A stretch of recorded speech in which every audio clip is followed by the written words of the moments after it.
Hello दोस्तों, आज हम लोग एक बहुत ही इम्पोर्टेंट टॉपिक के बारे में जानेंगे जो ईओक्यू है।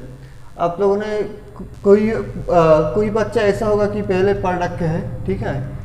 और ईओक्यू के बारे में हम लोग आज इस तरह से जानेंगे कि डिटेल में, क्योंकि बहुत बार क्वेश्चन में ईओक्यू के बारे में क्वेश्चन देता है और 5 मार्क का क्वेश्चन देता है, साइड में 5 मार्क आता है।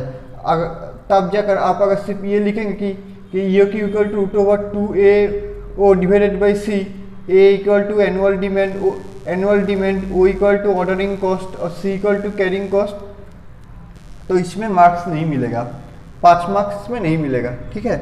तो आपको कैसे लिखना है, पहले तो आपको डायग्राम आना चाहिए, दूसरा है डेफिनेशन ऑफ ईओक्यू, तीसरा डेफिनेशन ऑफ ऑर्डरिंग कॉस्ट, चौथा डेफिनेशन ऑफ कैरिंग कॉस्ट, पांचवा एजम्पशन ऑफ ईओक्यू। ये 5 चीज़ लिखने के बाद ही आपको फुल मार्क्स 5 मार्क्स मिलेगा। पहले तो हम डायग्राम के बारे में जानेंगे। देखिए डायग्राम ऐसा आता है, यहाँ पर कॉस्ट आता है, यहाँ पर कॉस्ट आता है, यहाँ पर क्वांटिटी आता है, क्वांटिटी, यहाँ पर कॉस्ट आता है, यहाँ पर क्वांटिटी आता है। ये जो पोर्शन है ये होता है ईओक्यू। इधर पे एक साइड में आता है ऑर्डरिंग कॉस्ट, एक साइड में आता है carrying cost.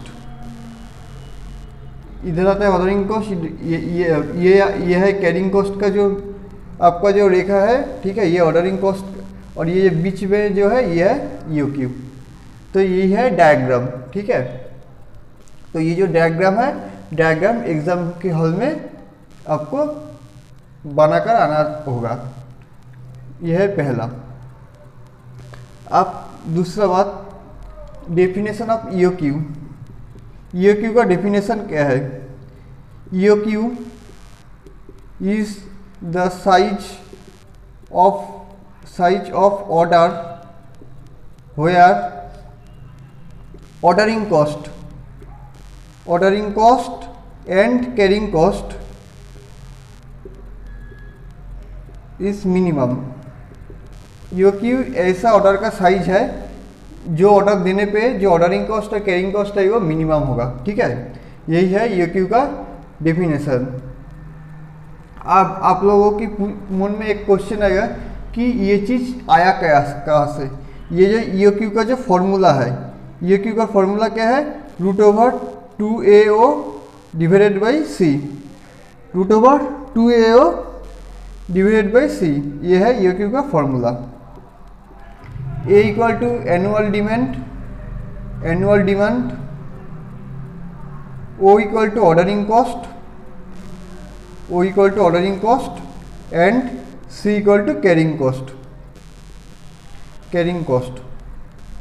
C equal to carrying cost. अब ये फॉर्मूला आया कहाँ से? आप लोगों की मन में जरूर इसका क्वेश्चन आएगा कि ये फॉर्मूला आने की ज़रूरत क्या थी। देखिए एक एग्जांपल के थ्रू हम इस बात को समझते हैं, ठीक है। 3 पार्टी है, X, Y, Z, ठीक है। X क्या करता है? X Y को माल सप्लाई करता है, ठीक है, X Y को माल सप्लाई करता है।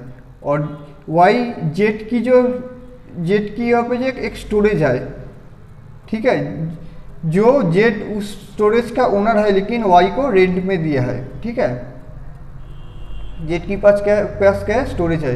अब वाई क्या करता है? जो सामान एक्स से मिलता है वो स्टोरेज में रखता है, जो जेड से रेंट पे लिया है वाई, ठीक है।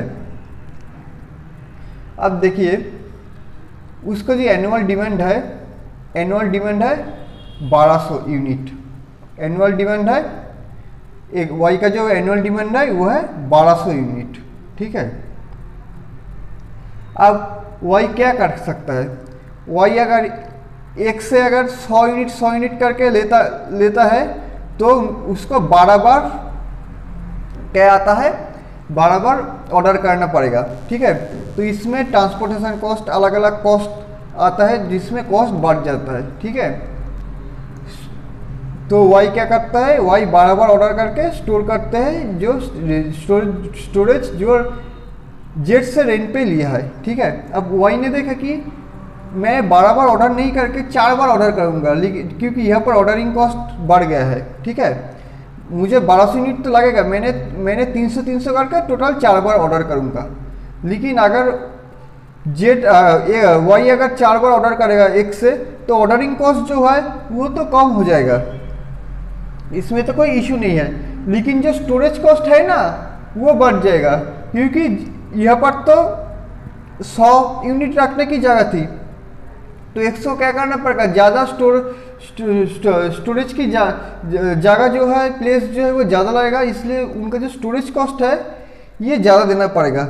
देखिए यहाँ पर जो सी है ना, सी कैरिंग कॉस्ट मतलब स्टोरेज कॉस्ट है। सी में जो कैरिंग कॉस्ट है, ऐसा नहीं कि जो ट्रांसपोर्ट खर्च है वो कैरिंग कॉस्ट है, नहीं, कैरिंग कॉस्ट मतलब ये स्टोरेज कॉस्ट है, हम इसे सी के बात कर रहा है, ठीक है। यहाँ पर अगर ऑर्डर अगर आपका अगर कम होगा, ठीक है, ऑर्डर अगर आपका कम होगा तो ऑर्डरिंग कॉस्ट बढ़ जाएगा और स्टोरेज कॉस्ट फिर घट जाएगा। लेकिन ऑर्डरिंग कॉस्ट अगर आप घटाना चाहोगे तो स्टोरेज कॉस्ट बढ़ जाएगा।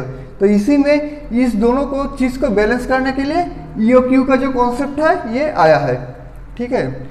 ईओक्यू का जो कॉन्सेप्ट है ये इसलिए आया है। अच्छा, अब definition of ordering cost. Ordering cost का डेफिनेशन क्या है? Ordering cost is the cost which is involved in order of material which includes cost of transportation बोल के ETC बोल के छोड़ लिख देगा, ये है ऑर्डरिंग कॉस्ट। अब कैरिंग कॉस्ट क्या है? Carrying cost is the cost of the storage of material,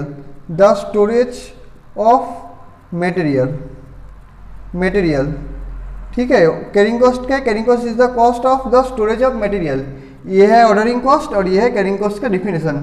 अब इसमें एजम्पशन है, एजम्पशन क्या क्या है इसमें? पहले तो एजम्पशन है कि ऑर्डरिंग कॉस्ट और जो कैरिंग कॉस्ट है ये कांस्टेंट रहेगा, ऑर्डरिंग कॉस्ट और कैरिंग कॉस्ट जो है ये कांस्टेंट रहेगा, पहला आपका जो एजम्पशन है। दूसरा है आपका जो मटेरियल पर यूनिट जो कॉस्ट होगा, पर यूनिट जो मटेरियल कॉस्ट होगा, per unit material cost will be fixed, per unit material cost जो रहेगा वो भी फिक्स्ड रहेगा, ये दूसरा है। और 3 नंबर है the lead time will be zero. Lead time क्या है? लीड टाइम है माल ऑर्डर और रिसीव करने के बीच में जो टाइम है, जो गैप है, माल आपने ऑर्डर दे दिया साथ ही साथ रिसीव हो गया, ठीक है, ये यहाँ पर मानना होगा, तो इसी को बोलता है लीड टाइम। यहाँ पर lead time will be zero, ठीक है। ये 3 चीज़ यहाँ पे एजम्पशन होगा, एजम्पशन है। देखिए जब भी कोई फॉर्मूला को स्टेब्लिश करना पड़ता है, आप लोग साइंस में 9-10 में जब देखोगे कि जब कोई फॉर्मूला को स्टेब्लिश किया गया है तब जरूर कुछ ना कुछ एजम्पशन होता है। एजम्पशन के बिना फॉर्मूला स्टेब्लिश करना बहुत ही मुश्किल है, ठीक है। तो यहाँ पर भी ये जो एजम्पशन है ये एजम्पशन लिखना पड़ेगा, ठीक है। ये एजम्पशन आया है और ये एजम्पशन एग्जाम में लिखना पड़ेगा। तो आज की क्लास यहीं पे ख़त्म करते हैं, हम लोग फिर मिलेंगे।